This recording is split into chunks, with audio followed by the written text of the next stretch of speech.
What's happening? Episode 115. I am Shane. And I'm Nico.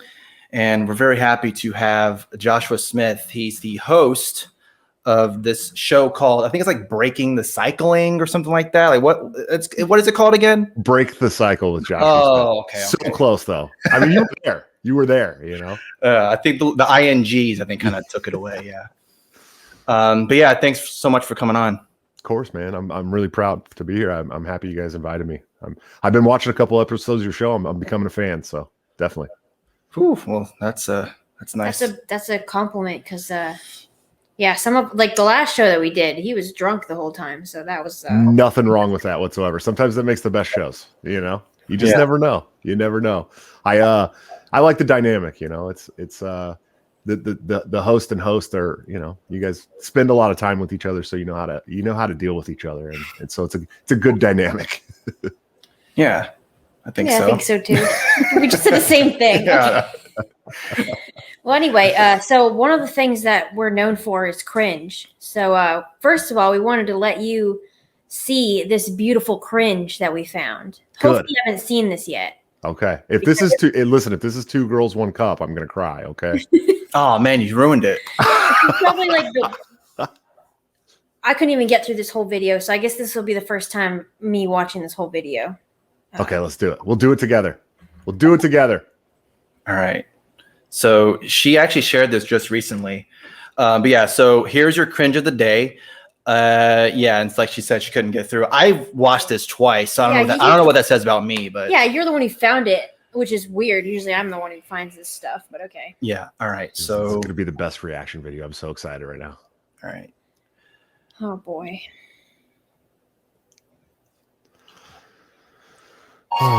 This stuff isn't it neat? Competent leaders getting us back on our feet. The American Rescue Plan, it has almost everything. A year into this mess, recovery unfolds. How many wonders can one rescue plan hold? Reading it over, you'd think, really? No Republicans voted for this thing. It's got direct relief to American families. It's got a path to reopen our schools. Cost of childcare? Tax credits, baby.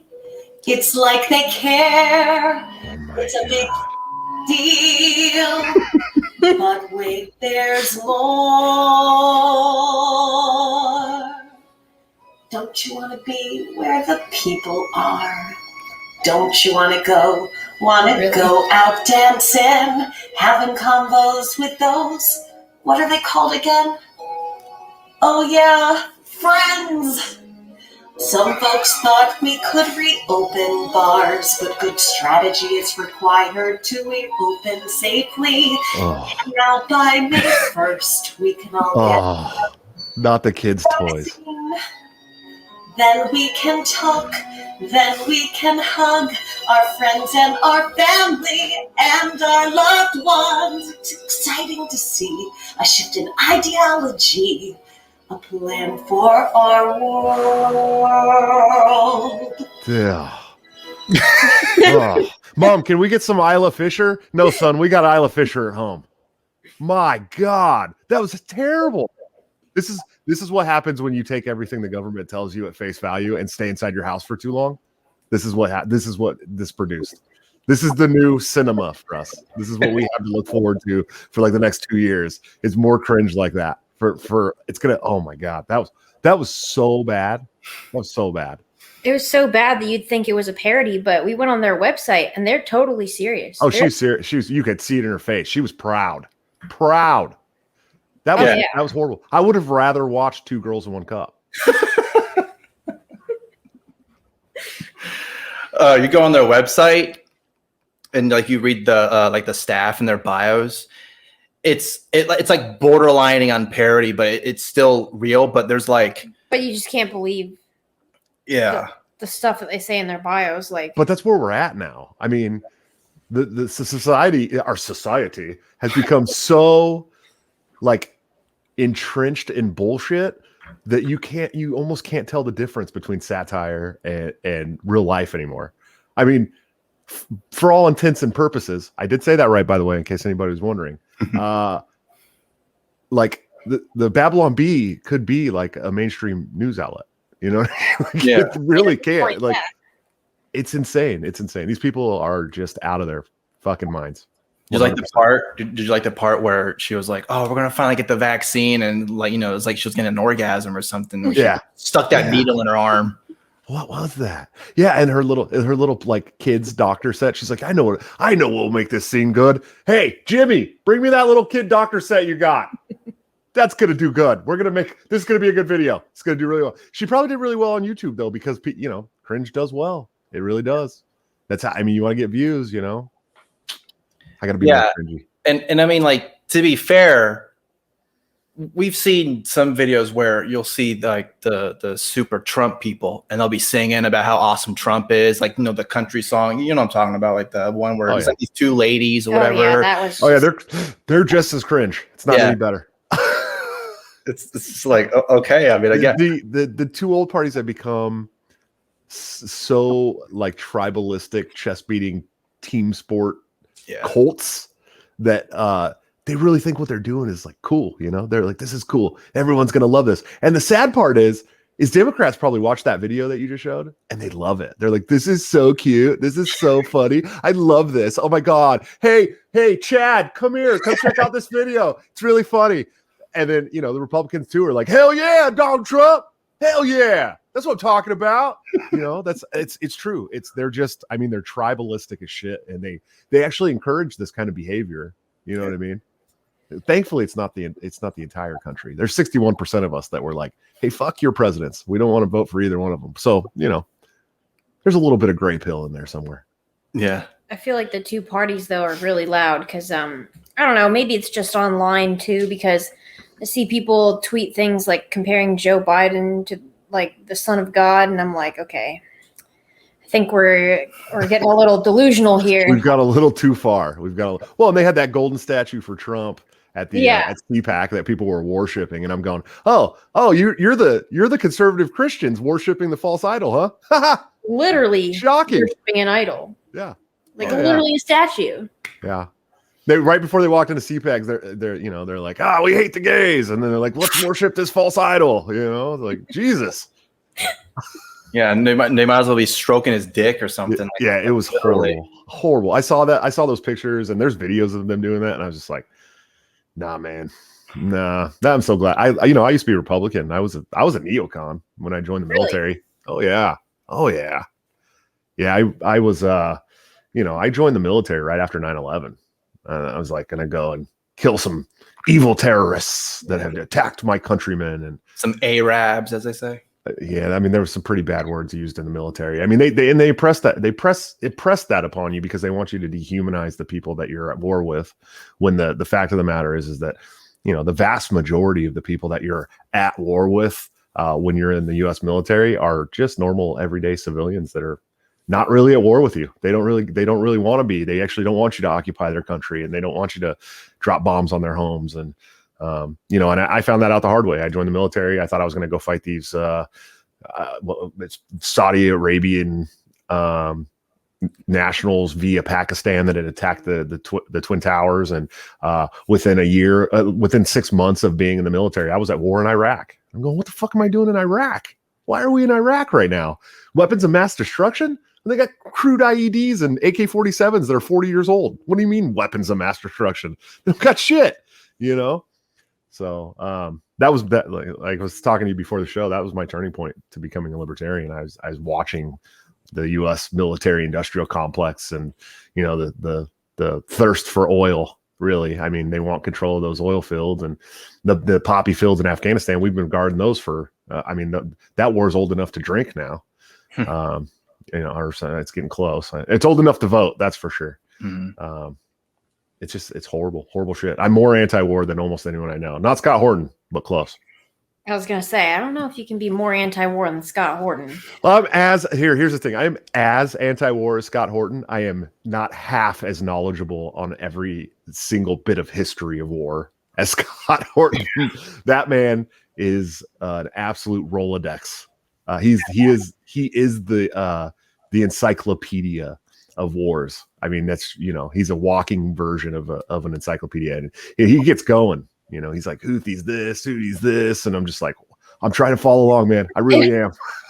Every time we have him on the podcast, I'm like, this is just like going way over my head. Like, I don't even know what to say in response to anything, because sometimes they'll be talking and then he'll be like, so Nico, do you have anything that you want to ask about what I just said? And I'm like, like, yeah, lots of things. I got lots of things. Can you tell me again what you said? And who are the Houthis? And who are the Sunnis? And who are the Shiites? And what's going on in Iran? I heard stuff about those things, but I don't know what you meant. Yeah, I know he's hard. Have you guys read his books? Yeah, his first book. I haven't read his second book. Yeah, I'm reading his second one right now. Yeah, I just got enough already in the mail. I have him on in 3 weeks, 2 or 3 weeks. So I'm going to hopefully get through the book before I have him on the show so that I can talk about the book with him. But otherwise, I mean, even then I can talk war with him. I can talk like, I know what's going on, but I mean, he just takes it to a whole nother level. Guy's amazing. Amazing. He's an absolute national treasure. National treasure. He should be the national treasurer though, Yeah. Speaking of your, like your experience in the military, that seems to be kind of the, I guess pipeline, I guess would be kind of the trajectory. Cause sometimes I'll see, like Pete Buttigieg, for example, he's like the quintessential, no, we should stay. I don't know what's he's like the complete opposite. Like, no, we should continue to do these things. I don't know what's wrong. But then like you, and I know like the biting the bullet guys and Shane Hazel. I mean, it's constant. It's constant. And well, it's because we've seen it, but there are some people that just cannot deprogram once they get out of the military, man. And it's an unfortunate part of, being programmed to be a killer. I mean, being programmed to dehumanize our fellow humans around the world. You know what I mean? There's some guys that get out of the military and every brown person is a terrorist to them. And it's an unfortunate thing, and it is racism. I mean, it really is racism, but it's beat into their head by their superiors for years. You know what I mean? And you either come to terms with it like I did and understand what was happening, or you come to terms with it and you can't live with yourself anymore. And that's why we have so many veteran suicides, or you just never come to terms with it. And you always live in this false reality that the U.S. military has created for you. And you always think all the brown people are out to get your country. And the fact of the matter is that's just not the truth. I mean, they're not. They're really not. The vast majority of Muslims, the vast majority of people in the Middle East just want us to get the fuck out of their country. You know what I mean? We've been occupying Middle Eastern countries for generations, and they're done with it. We've destabilized them. We've hurt their economies. We've toppled, their elected prime ministers in Iran in the 50s. I mean, it's if you don't come out of the military a libertarian, then it's because you're lying to yourself. Really, truly, that's the only conclusion I can come to, because I mean, I didn't want to stay in the military. I wanted to get out. I knew right after going to Iraq, being in the Middle East for 9 months, this isn't for me. I don't want to do this shit. I want to go back to living my life. I want these people that are, being harmed, having their homes taken from them. I want them to go back to living their life, and we shouldn't be doing this shit anymore. So, it was a really easy transition for me. And then I found Ron Paul in 2008, and the window was open. It was never getting closed again. Once I heard Papa Paul speak, that was it. Yeah. You were brought in by the Ron Paul moment. Yeah. I mean, people my generation, I'm going to be 40 in 2 years. And most libertarians that that are my age, Ron Paul is the ones who turned them. It was funny because he did it as a Republican, but we all hate the Republican Party now. You know what I mean? I mean, a vast majority of us. Some people stuck around and decided they were going to be Trumpers or whatever. I don't understand how you can make that switch from being a Ron Paul guy to a Donald Trump guy, other than just out of sheer fear of the communists taking over your country, right?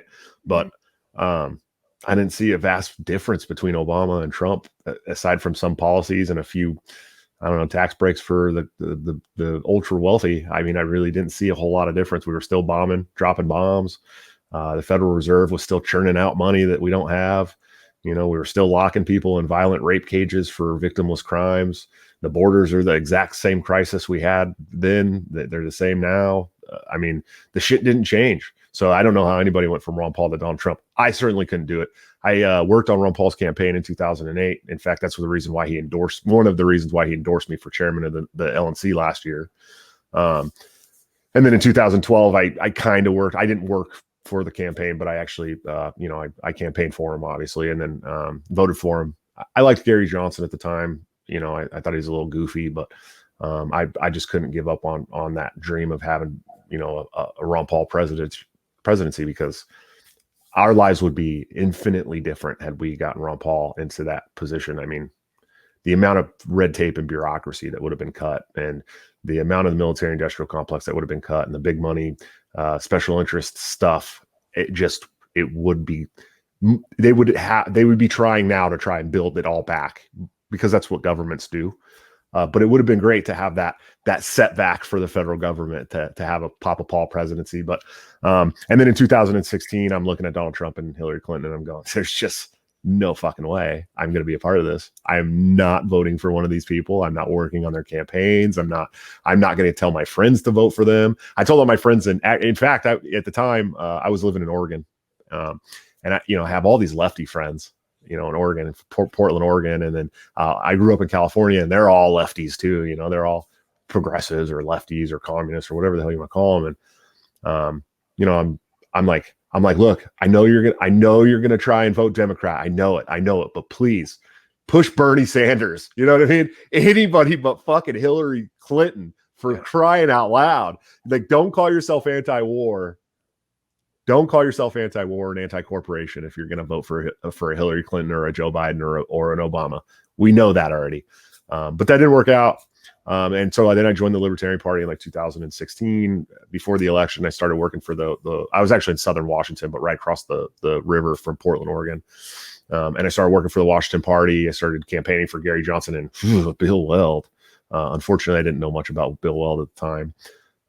And then I just went from there, man. I started working party politics, like pretty hardcore. And then I hated Nick Sarwark.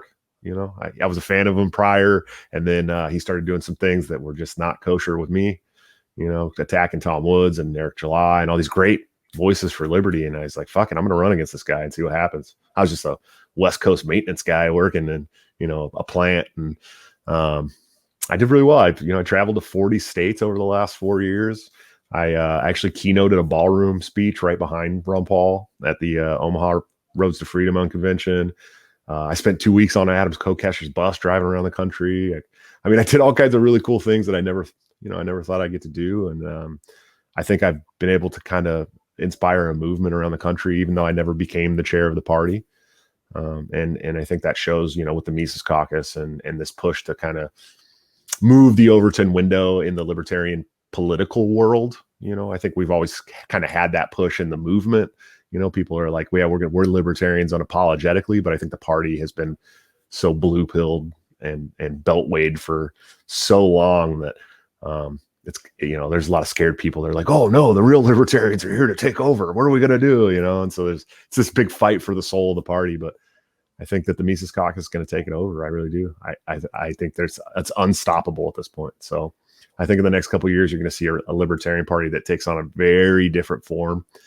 And they're gonna work really hard, and they're gonna be unapologetically libertarian. And I think that it's gonna grow. I think it's gonna grow the movement in this country. So I'm proud to have been a part of that.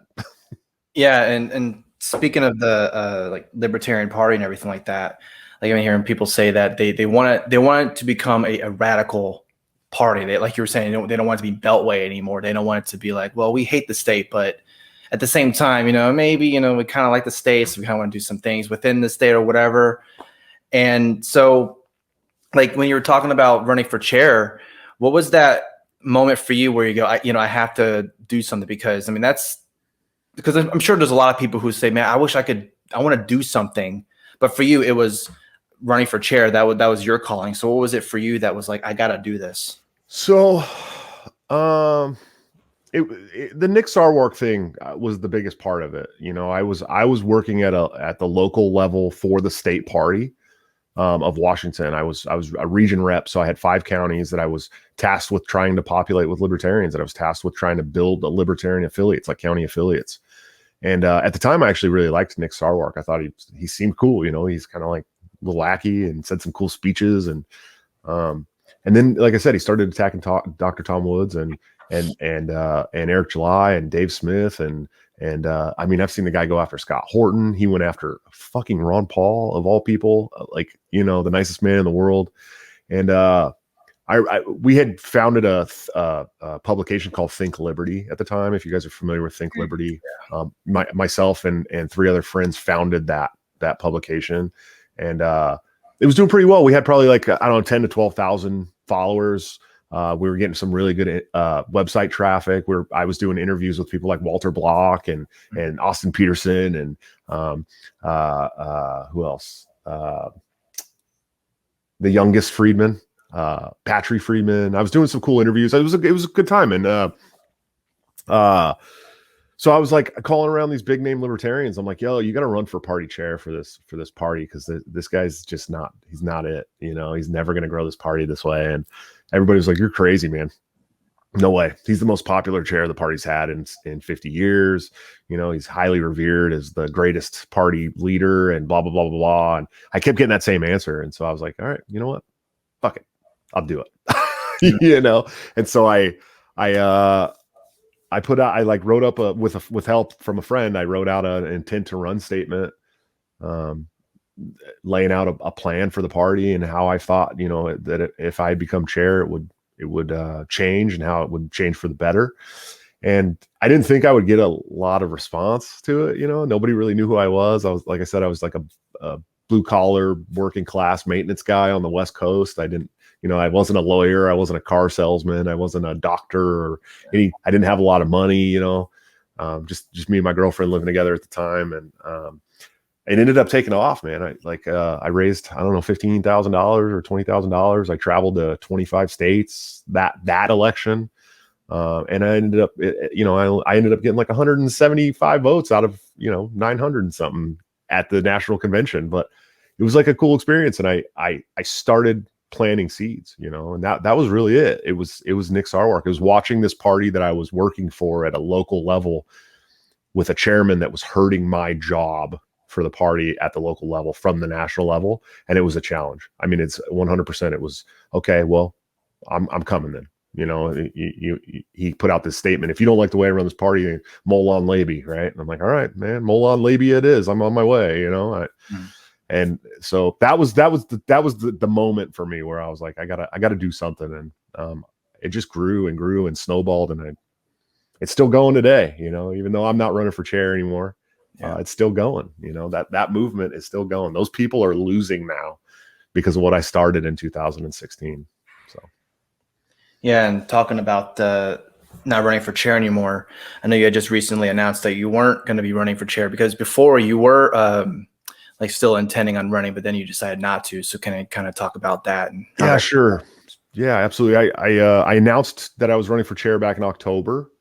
It was kind of this, obviously some of it was ego, right? I had run twice for chair already. In 2018, I got trounced by Nicholas Sarwark. I mean, he beat me. He got like, I don't know, 68% of the vote or something. And then I ran again in 2020. I did really good. I lost by like 100 votes.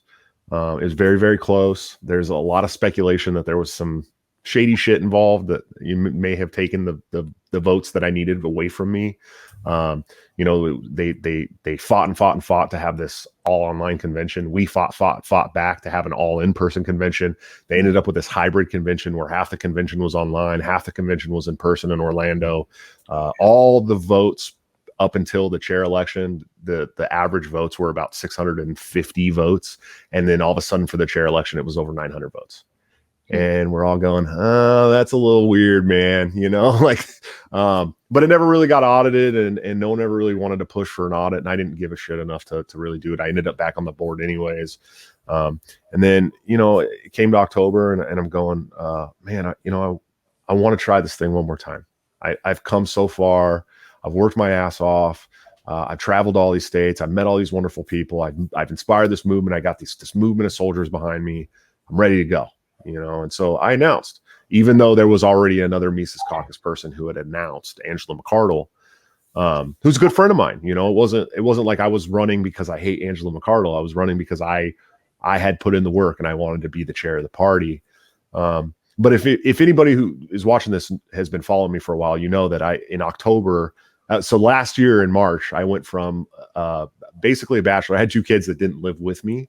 I was bachelor. Me and my best friend had a 3-bedroom home in California. It was like we didn't, we cleaned up on Fridays before we had people over. You know what I mean? It was that kind of deal. And in that year since then, I now have 7 children in my home and a beautiful girlfriend who we just had a baby together on New Year's Eve. And so my life changed drastically over the last year. And in fact, in October, right after I had announced for chair, I got full custody of my 16-year-old daughter. She had 2 siblings, a brother and a sister, younger, that were going to end up in foster care, but they're not mine biologically. So we took custody of them. So that gave us 3 new kids. My daughter was pregnant. And so that was going to give us another 4th kid in the house. My girlfriend already had 2 kids and we had a kid on the way. And so, I had been doing a lot of thinking and there was a lot of ego involved. I wanted it because I had worked for it so hard. And I felt like if I gave it up now, I'd be letting myself down. I'd be letting everybody else down. But I just did a lot of thinking and I really like Angela McArdle. I think she'll do a great job. I endorsed her when I dropped out. And I had to think about my family. I really had to think about what was important to me, and what's important to me right now is taking care of my family. I'm the only one here working. I have 8 dependents that are depending on me. They're depending on me to get up and put my boots on and go to work every day. And they're depending on me to get this podcast up and running and hopefully making some extra side hustle money for us. And they're depending on me. And so when I started weighing it out, I was just like, I got to drop the ego and I got to do what's important for my family first. And so after a lot of thought, and I talked to some people, I actually had a phone call with Tom Woods where he was like, man, no one's going to fault you if you keep running, but you got to think about what's important to you. And that was Tom Woods calling me saying that, and I'm going, you're right, man. And so I thought about it. And then I thought maybe maybe I'd drop and I'd run for vice chair or something. And then I was like, no, I put in, when I'm done with this term on the LNC, I will put in 6 years of work straight. I don't need to travel every weekend anymore. I need to be home with my kids, And so I just made that decision. I wrote out a nice post. I told everybody that, it was a hard decision for me to make. I definitely agonized over it. I let Michael Heiss know from the Mises Caucus. I'm sure it's going to be a much easier thing for the Mises Caucus because there was a lot of people in the Mises Caucus who would have still supported me because they've supported me for years. They're my friends. We've done a lot of stuff together. But there was a lot of people in the Mises Caucus that were for sure going to, support Angela McArdle too. So it was like a rift, not like a personal rift, but it was like a split. And I didn't want to be the cause of a split for something that I had helped build. You know what I mean? Yeah. Mm-hmm. And so I just really waded in, and I think she's got the better position right now to campaign and maybe even to be chair right now. And I have the better position to be a stay home with my kids and work and support them. And so that was the biggest deciding factor. Was, what are you going to do? You're going to take care of your family, or you're going to take care of your family and then every single free second you have, be away from them. And so, I took the option that was the most important to me. That makes sense to me because, if you're working all the time and then also working, on the party, then you wouldn't have any time for just family downtime. Sure. Yeah. And that's the thing, I would still be able to financially support them, but being a parent and being a partner is a lot more than just financially supporting people. And so, it was a hard decision. I'm still agonizing over it. My ego still is telling me like, but dude, you could have done it. This could have been your year. You got this. I'm like the Dallas Cowboys of national chairman candidates. You know what I mean? This is our year. We got this, And so, it was a good decision. It was the smart decision, and it was the important decision that I made.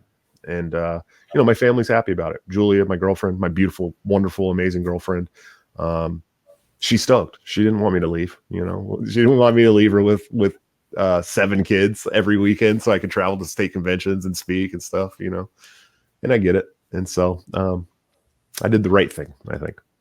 Mm-hmm.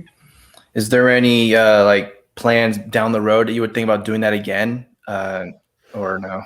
I mean, yeah, maybe. You never know where it's going to take you. I'm going to focus on this show real hard right now. It's doing really well. Much better than I thought it was going to. I put a lot of time and effort into the show too. I did I don't know, hundreds of hours of research on equipment and lighting and how to best, run your show and how to program OBS and how to do this and it was a lot. It was a lot of work. And then I had to go buy all the gear. I'm running a DSLR camera, and I had to buy a new laptop that was strong enough to run my stream. And so it's good to have that because I can do that from home. I'm sitting in my basement right now. In fact, right behind my monitor there is Barbie Dreamhouse. My kids can come down here and play, and I get to do this work from home, and still spread the message of liberty and still try to bring people to our ideals and philosophy, the most beautiful philosophy on planet Earth. And then I can put my laptop here down and I can get up and play Barbies with my daughters. So, it's a pretty cool thing. I can do that from home. So I still get to work. I still get to do the work, but I get to play with my kids too. Yeah, seeing some of the episodes that you've done for your podcast. I mean, like you said, it looks great. I mean, it looks like there's a big production with it and everything. So, I mean, kudos to all the research that you've been doing. Thanks, man. It's a lot. It's not easy. I mean, your guys' podcast is great too, and you guys know it's not easy. It's not an easy thing to do week in and week out. And I'm starting week 4, and it's still hard. I'm still having, I'm getting ready to do show 7, and it's still. I mean, every time I turn on my laptop, there's a new audio issue. Every time I turn on my laptop, there's a new video issue. One of my lights won't turn on. I'm going, why is it always something? And I'm sure you guys understand fully. Yeah. I'm sure you understand. It took me 3 weeks just to program my OBS. I had no idea what I was doing. Oh my gosh, OBS is just. We tried to use it and we're like, we're too dumb for this. We can't. Yeah, I know I know we're Asian, but we're not. We're not that kind of. We're not the Asians. You're beach Asians. It's different. Yeah. No, hey, look, if you guys ever want to have a FaceTime call, I can totally help you set up your OBS. I got you. I know I'm a professional now. So. You give me an unofficial producer for our show. Yeah, it's pretty cool because you get to do all the overlays, and if somebody donates to the show or subscribes to the podcast, it pops up on the screen. It's a really cool feature to have, but it does take a lot to get it going the way you want it for sure. So, but it's worth it in the end. And then here, I'll show you. My secret is this little guy right here. You see this thing? What is that? Oh. It's called an Elgato Stream Deck, and each one of these buttons is programmable on your computer. Huh. And I run my entire stream with push buttons, the entire thing. Oh, that's so cool. Start my intro. I can start recording. I can go live. I can pop pictures up on the screen. I can bring my guest up in the corner of my screen, all push button. So if you guys want some tips and pointers, you just let me know, and I'm more than willing to come and do some FaceTime with you guys and teach you how to program it. And I bought this Elgato Stream Deck on eBay for $150. Not even that expensive. So you guys just let me know about that. Yeah. Because for us, we're just using StreamYard. I mean, it's pretty simple. So there's hardly really much of anything that you really need to do. Just kind of.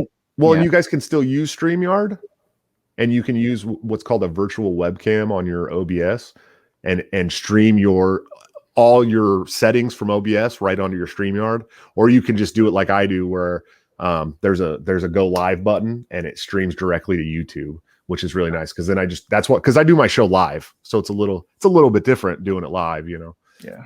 But you guys, I mean, you do it live to a group, like you said, but I do it live. First go, it's live.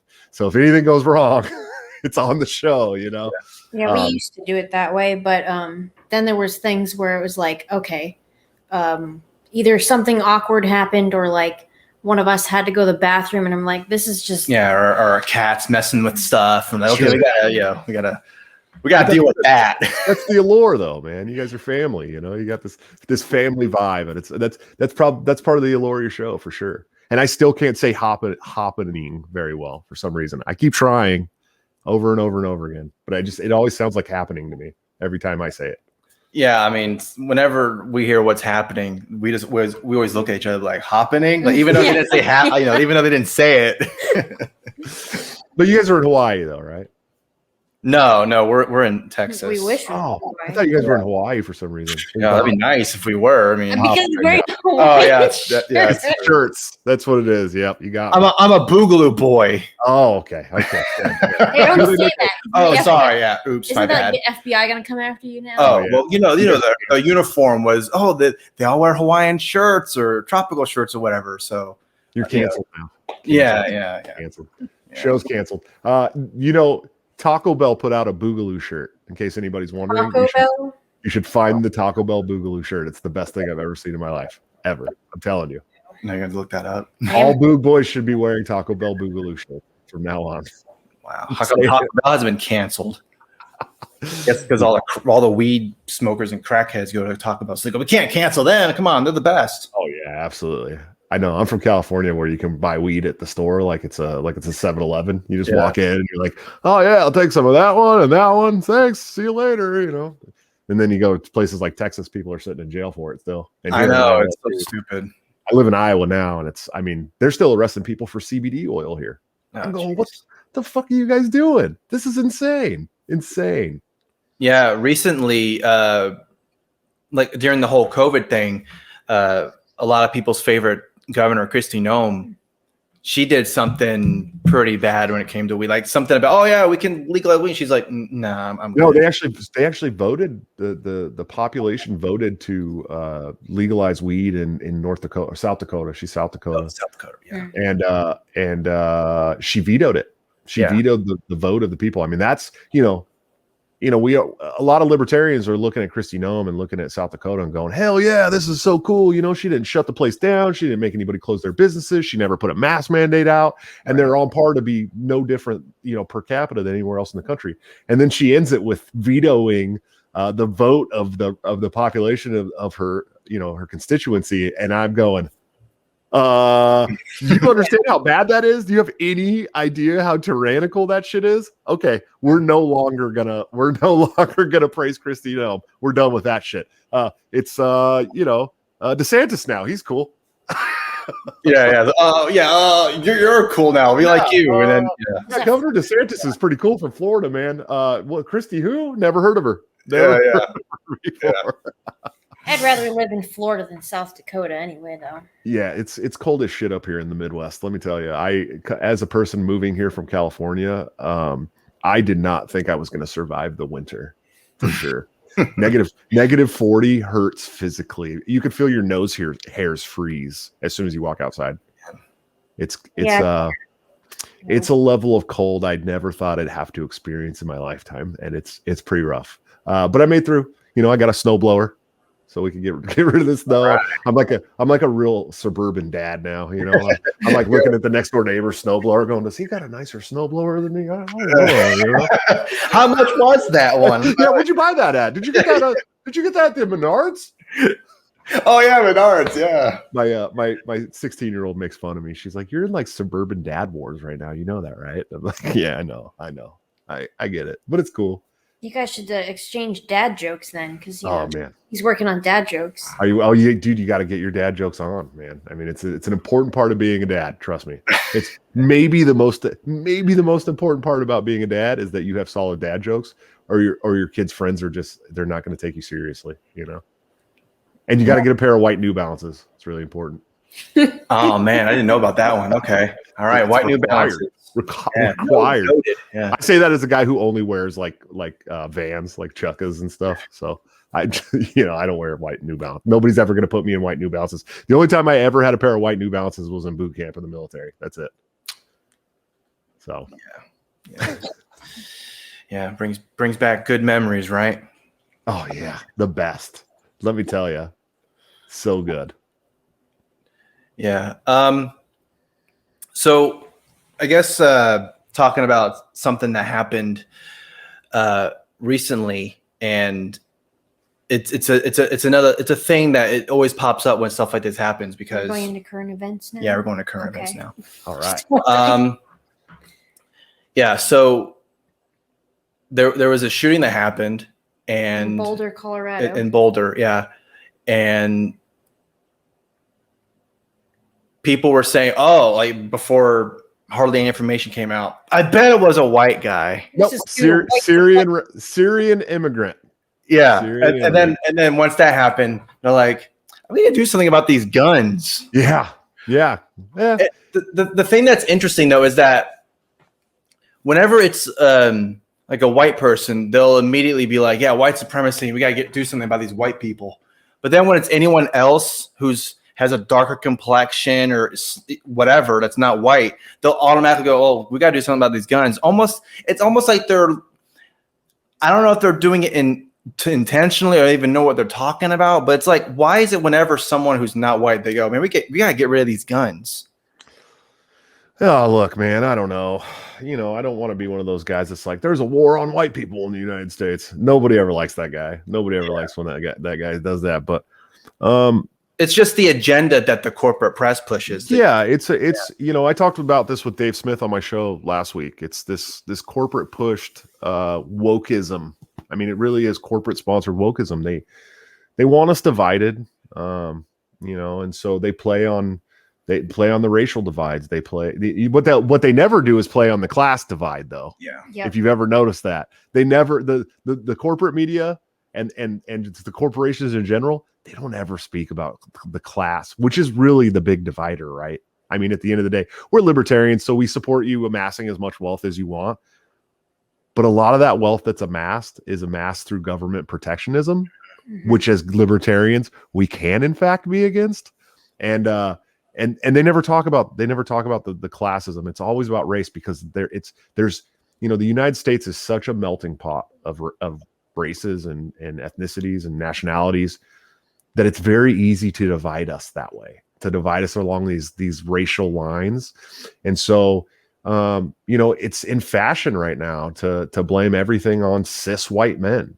It really is. It's the trend. It really has become the trend because the media pushes it. You know what I mean? I know lefties that are like, oh, I don't give a shit if you're white. But I also know lefties that like watch the mainstream media.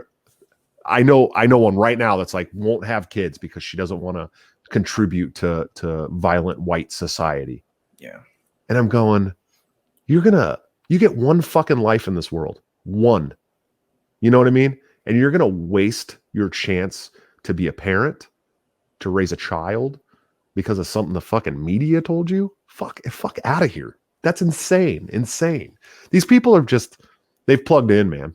I mean, that's really what it is. And whatever the media tells them is good for them, they're going to do. They're going to get a shot of an mRNA envelope that's had 2 months of testing. They're going to, tell white people they're the violent devil that, create all mass shootings in the country. And they're going to, they're going to listen to anything the media tells them. It's unfortunate. It really is. I'm glad to have unplugged from the mainstream media a long time ago. And I get talked about like that all the time. I get called a Nazi all the time. Hey, guess what? I'm half Middle Eastern. I bet you guys didn't know that. You know what I mean? Nobody ever calls that. It's the blue eyes. It throws you off. But I'm half Israeli, and half Spanish and just a little bit of Scottish. I'm partly Native American. So really, anytime somebody's like, because let me tell you, every white guy with blue eyes has some Native American in them. That's how it works. And I don't know why. But like, hey, you guys are going to talk shit about me. Get the fuck off my land, but it's a corporate media divide. They like to keep us divided. They like us keep it. If we're fighting in the streets, we don't know what the fuck they're doing behind closed doors. Yeah. I mean, and that's plain and simple. And it's trendy right now to hate cis white men and blame them for all the ills of society, and so that's why they do that. And they want guns gone. So if it's not a white shooter, then hey, guess what? We got another boogeyman for you. It's the mean long guns, the hunting rifles that look scary. We got to get rid of them. But it's like, if you look at the statistics for AR-15 deaths in this country, it's so minute. It's so minute. If you look at gun deaths statistics in this country, period, the largest percentage is suicides. And you're not going to stop somebody that wants to commit suicide by taking away guns. They're going to find another way to do it. You know what I mean? The vast majority of gun deaths in this country happen by people that aren't even supposed to have guns legally, right? So what do you think outlawing guns is going to do? Nothing. You're going to criminalize, these law-abiding citizens. You're going to criminalize them. You're going to take away the guns from the people who need them to actually defend themselves. And you're the one coming from a privileged position because you've probably never lived in Oakland, California. You've probably never lived in Chicago, Illinois. You've probably never lived in Detroit, Michigan, where you actually need a gun to defend yourself. And so now I have to depend on men with guns to protect me because I can't own a gun. And we know the cops don't show up to protect anybody. The Supreme Court even decided that, they no longer have to protect people. And they show up and take notes after a crime's committed. So it's just, it's a point of privilege, but it's also this media divide. They want to create this racial divide because it keeps us fighting in the streets and away from what they're doing. That's plain and simple. It really is what it is. It's that simple. It's very easy to figure out if you just pay attention, but some people don't give a shit, Yeah, it's just like that phrase, all gun control is racist, and kind of like what I was mentioning before, how they'll go right to the gun thing when it's someone who's not white or whatever. And it's just because it's like the second best thing that they can throw out there, I guess. Well, yeah, and also like kind of what you're saying too is that these people don't realize that if you get rid of guns, the only ones who are going to have them are the military, the police, and I guess the security of the politicians and criminals. And criminals, right? People who just want to take, I'm going to get the gun however I'm going to get it because, and likely libertarians too, because we right, exactly. Yeah. Oh, register the gun? Fuck that. Hey, voting you're like, I have 12 3D printers. You think you're going to stop me? Right. Good luck, Yeah, exactly.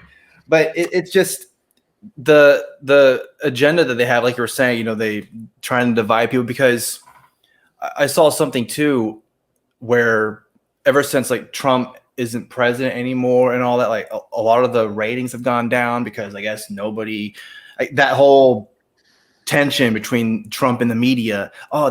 We can't see that anymore because they got rid of him. Yeah, it's what's her name, Jen Psaki, whatever. She's boring, We'll circle back to that. Yeah, or Joe Biden, or Joe Biden, who's gonna fall down the stairs or whatever, 4 times, and then all the memes come out. They're awesome, Best memes ever, though. They really are. But it's just, I don't know. That whole thing is just kind of. Because then also the guy that did it, this bullshit, apparently he was suffering from mental illness, and that's something that they just gloss over. Yeah, he was like delusional. Yeah. He was like a delusional, paranoid schizophrenic or something. His brother said he'd been thinking people were following him for years. Right, and then they'll just gloss over that and continue with it's the gun that happened. That's what happened. We got to get rid of these guns, because the gun was just sitting there and it started blasting away, and there was no one was pulling the trigger apparently. Right. Yeah. Well, it's funny, the inanimate objects don't kill people unless somebody uses them to kill people. I mean, and that can happen with anything. Look at the stabbing statistics in Europe and England. They took everyone's guns. People still get killed by knives every day, every single day. I sure wouldn't move to England unless they were going to let me have a gun, because I don't want to get stabbed in the street. You know what I mean? But like I said, they want you fighting, man. They want you fighting each other, because then you're not fighting them. And that's, I mean, anybody in this country that did 5 minutes of investigating could come up with that answer. It's really that simple. The government and the, we call it the cathedral, the government, public institutions of education and the mainstream media. I mean, they are literally one entity. They are. It's very, very clear to see. They are pushing a social agenda. They are pushing a political agenda, And as long as you're fighting your neighbor over which dictator is better to tell you how to live your life, they don't care. They're happy because you're not paying attention to them sending billions of dollars around the world to other countries. They're not watching. We're not watching them fund their pet projects. We're not watching them line their pockets with special interest money. They can get away with whatever they want as long as we're fighting each other in the street. And so, it's one of the reasons why I'm a libertarian too. I don't want to fight my neighbor in the street. I want the state gone so that me and my neighbor can have, barbecues on our overgrown lawn without getting fined. That's really where we should be as a society, but we're not. We're the most babysat society in the history of this country now. And it's because people don't understand that you don't need the government to enrich your life. It doesn't work that way. Well, speaking of enriching your life, we have a weird news story that we want to go over. So we're going to get away from all the sad stuff about the guns and shootings and all that. We're going to go to this weird news story that was actually trending on social media. And so this is a good one. You're going to like this one. This is from HuffPost, everyone's favorite news. Oh, everyone loves HuffPost. Yeah. Yeah. So Cinnamon Toast Crunch investigating claim of shrimp tails in cereal. And so in this article, it says that, people were like, I can't believe it's happening. So this guy named Jensen Karp, which is a pretty that's very ironic. Yeah, that's an ironic name. It's almost like someone was playing. No, I'm just kidding. But yeah, so apparently he's a writer and TV producer. He contacted, and this is from the article, contacted the Cinnamon Toast Crunch Twitter account Monday after he claimed to discover the fishy-looking items in his cereal. And so he tweeted out a picture, and his tweet says, at CTC Squares, why are there shrimp tails in my cereal? This is not a bit. And so for those who are watching, you see there's some interesting. Clearly a shrimp tail with cinnamon on it. Isn't that funny? Right. And so in the article, at first, the cereal social media team apologized and asked for more information. So then Cinnamon Toast Crunch tweets, "We're sorry to see what you found. We would like to report this to our quality team and replace the box. Can you please send us a DM to collect more details? Thanks." And then the article goes on and says, the Cinnamon Toast Crunch Twitter account then claimed that what Karp thought were shrimp tails were actually, quote, an accumulation of cinnamon sugar. So Cinnamon Toast Crunch tweets, after further investigation with our team that closely examined the image, it appears to be an accumulation of the cinnamon sugar that sometimes can occur when ingredients aren't thoroughly blended. We assure you that there's no possibility of cross-contamination with shrimp. Karp was skeptical. This is the article. Very skeptical. So much that he accused the cereal manufacturer of lying, posting another photo of the pieces on Twitter. And then this is Jensen Karp tweeting, okay, after further investigation with my eyes, these are cinnamon-coated shrimp tails, you weirdos. I wasn't all that mad until you now try to gaslight me. And then Cinnamon Toast Crunch replies and says, that's the quote tweet. Yeah. And then the article goes on to say, he then went digging deeper into the cereal bag, part of a 2-pack purchased at Costco, and made other discoveries. So it's all Costco's fault, obviously. Jensen Karp tweets, I was convinced to go back through the bag since when I first noticed the shrimp tails, I freaked out and closed the box. Here's all my findings, which also now includes a weird little string. This is so disgusting. What the hell? I have Costco cereal sitting in my closet right now. And I'm like, I want to go check. And then the article goes on and says, Karp said his wife, actress Danielle Fishel, also discovered what Danielle looked like Fishel. I'm sorry. Yeah, I know. All these names are just great for this. Is this real? This can't be real. Yeah. Also discovered what looked like dental floss in another bag of cereal.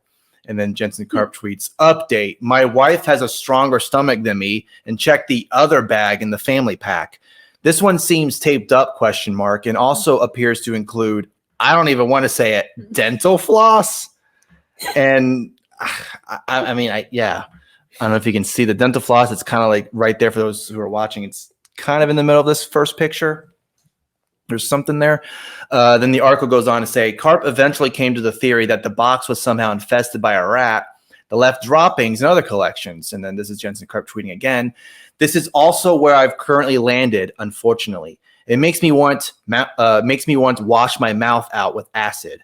But also, it doesn't explain the weird taped bag. Is there anyone on LA Twitter who can test these black pieces for me? Because someone on LA Twitter is going to be, yeah, let me put that in my mouth and let you know what's going on. So neither Carp nor General Mills, which makes Cinnamon Toast Crunch, immediately responded to requests for comment. On Tuesday, Jensen tweeted he was taking the tails to a lab to be tested for DNA to see if they were really shrimp. Cinnamon Toast Crunch put out a statement saying, whatever Carp found in his cereal didn't occur at any of its facilities and told customers who encountered similar findings to reach out. So then Cinnamon Toast Crunch, this is their tweet here. While we are still investigating this matter, we can say with confidence that this did not occur at our facility. Well, then where did it occur? In freaking Mars? We are waiting for the consumer to send us the package to investigate further. Any consumers who notice their cereal box or bag has been tampered with, such as the clear tape that was found in this case, should contact us and then leave a phone number. So there you go. There was rat droppings, Wow.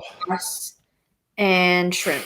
Yeah, it sounds like a rat got into the bag and nested, and then someone taped up the hole in the bag and was like, it's fine. Let's sell it anyway. There's a rat in there. Who cares? Whatever. But Cool. was the rat eating shrimp then?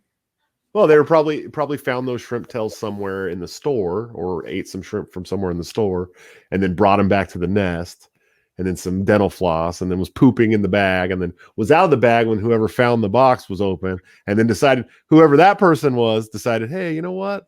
Maybe we'll tape this bag up and just sell it anyways. Yeah. No one's going to know any different. And then this person poured it out and was like, there is literally shrimp tails in my Cinnamon Toast Crunch. This is bizarre. Yeah, that's a bizarre story. That's unfortunate.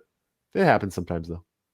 Over the quality assurance people were over there. Oof. Terrible day at the workplace. Yeah.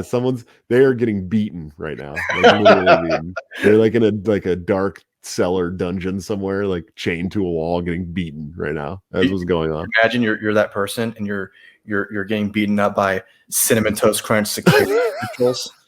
General Mills, the real General Mills, like, I'm here, I'm General Mills. And you're like, yeah. I thought that was just a name, man. I didn't know there was really a General Mills. This is messed up. I'm just trying to earn money for my family. Well, you put in the shrimp tails in these bags, so we're gonna have to torture you now. Yeah, to the dungeon. Yeah. I saw that. I was like, wow, that's crazy. It was trending on Twitter. And it was Cinnamon Toast Crunch shrimp. That was the trending. Of course it was trending on Twitter. Yeah. Of course it was trending on Twitter. It's Twitter. Yeah. Hey, it's better than shootings though. We have to be mad about whatever Twitter tells us to be mad about. It's how it works. Okay. It's what they're depending on you to be upset about whatever is trending all the time. That's how it works. I saw on the trending page that it's Atheist Day and it's also National Puppy Day. And then the other thing that was trending was the shooting. So I'm like, I feel really conflicted now. Yeah, like, am I supposed to be happy or not? What a weird day. What a weird day. Yeah. It's crazy. Well, that was I don't know if that definitely wasn't as cringe as the video you played in the beginning, though. I would rather find shrimp tails than watch that video again. Shrimp tails in my cereal. Saying something then. Yeah. You better go check your cereal after this. Nah, I'm not even gonna look. Just eat it. It's fine. Yeah, I'm gonna eat that cereal and think about the video I watched in the beginning of this interview, and it won't even matter what's in the cereal anymore. Just be like, I'm already disgusted. I don't care. Well, I'm glad that you stomached through that. Thanks for not leaving the show. Yeah. Oh, dude, I actually had this like internet stalker. I won't say any names or anything, but he chased me around on the internet, calling me a coward for this and that, a bunch of things all the time. And then I showed up to the Pennsylvania State convention last year in Philadelphia, and he was there. And he does like independent journalism or whatever. And he's had his camera and he's like, hey, what's up, man? Will you sit for my camera? I was like, yeah, fuck it. Let's do it. I'll give you 45 minutes. He was surprised. He's like, what? Really? I was like, yeah, I don't care, man. I'm down. Let's do it. And he asked me some tough questions and put it out. And, at the end of it, he's like, oh, you did a really good job, man. I think maybe, maybe we could bury the hatchet. I apologize. I'm like, yeah, dude, I'm really not the person you think I am. See, it sometimes, because it's so easy, to just do it on Twitter or social media in general, just to type out, yeah, fuck you, you suck, man, you're a Nazi, blah, blah. And then, this instance where they actually met you in person, asked questions, and you answered them, and all that good stuff. And then now it's like, oh, he's not too bad of a guy, I mean, I thought he was a terrible person, but after this, it's always fun. It's funny to me. It's Twitter. First of all, it's Twitter, man. I don't hold back on Twitter. You know what I mean? Yeah. I'm at war with the blue check marks there. And if you step in the line of fire, you step in the line of fire. You know what I mean? But yeah, I mean, I'm not, I'm not quite the person that people think I am on Twitter. I'm like a good family guy that, goes to work every day and comes home and does normal shit and eats cereal that doesn't have shrimp tails in it. And I don't sing songs about vaccines. And, I'm just like I'm just like a normal guy, man. And I get a lot of flack online because I've like had my whole life opened up to, thousands and thousands of people. And people, make up their own minds and, kind of fabricate their own motives and fabricate their own opinions. And they're free to do that, but it doesn't mean you're right. It just doesn't. So. Yeah. And sometimes it's definitely easy to get into that, I guess, black hole of Twitter where, it's like I was saying, it's just easy to reply with the meanest shit you can think of. And then, I mean, obviously people forget that they're real people. That's the problem. Yeah. Well, there's options to block and mute and unfollow or whatever, so there's definitely those options, but it's definitely, because sometimes you'll see people responding. You're just like, that's, I don't know if like you would never say this to someone. Oh no, the vast majority of the people that say that shit to me online would never say that to my face. I learned that, from traveling all over the country and seeing people who said that kind of shit to me online, and then seeing them shake in person. They're like, oh, dude, you're a lot bigger than I thought you were going to be. Like, yeah, I'm 6'2", about like 240 pounds. I'm not a little guy, you know what I mean? And on top of that, I did MMA for 10 years and I wrestled for 14 years. And I'm like, I've done some pretty violent sports. Like I'm not, but I also, it keeps me from like, I don't just go up to these people and attack them, but it is nice to see hands shake, the hands start shaking. They're like, hey, how's it going? Nice to see you. And I'm like, oh, really nice to see me, huh? All right. And then when we turn around, fucking asshole, fucking oh man, that fucking white supremacist Nazi woman abuser, deadbeat dad, fucking asshole. And I'm like, yeah, okay, bud, whatever you say, fuck off. So, well, on that note, we'll go ahead and end this. We're gonna end this. This was a great interview, man. This is it's always the same shit. I've been getting like different interviews lately, and this is definitely one of those different interviews, and I appreciate you guys a lot. No one's gonna be playing that video. At least you hope not. Ever again. I hope I hope not. Well, I might actually go show it to my girlfriend just to see how she feels about it. But well, there you go. Then you can blame us, and then. But I'm just gonna hand her the phone and be like, "I'll be back. I'm gonna go have a cigarette. I'll see you." And she's gonna be like, "I don't know if I can live in the same house with you now." Yeah, I know she might break up. You guys may have ended my relationship tonight. Thank you. But anyway, so yeah, go ahead and just plug your stuff. Let people know where they can find you. Oh yeah, Break the Cycle with Joshua Smith streams on YouTube every Wednesday and Friday at 7:30 p.m. Central Standard Time. I call it Corn Standard Time.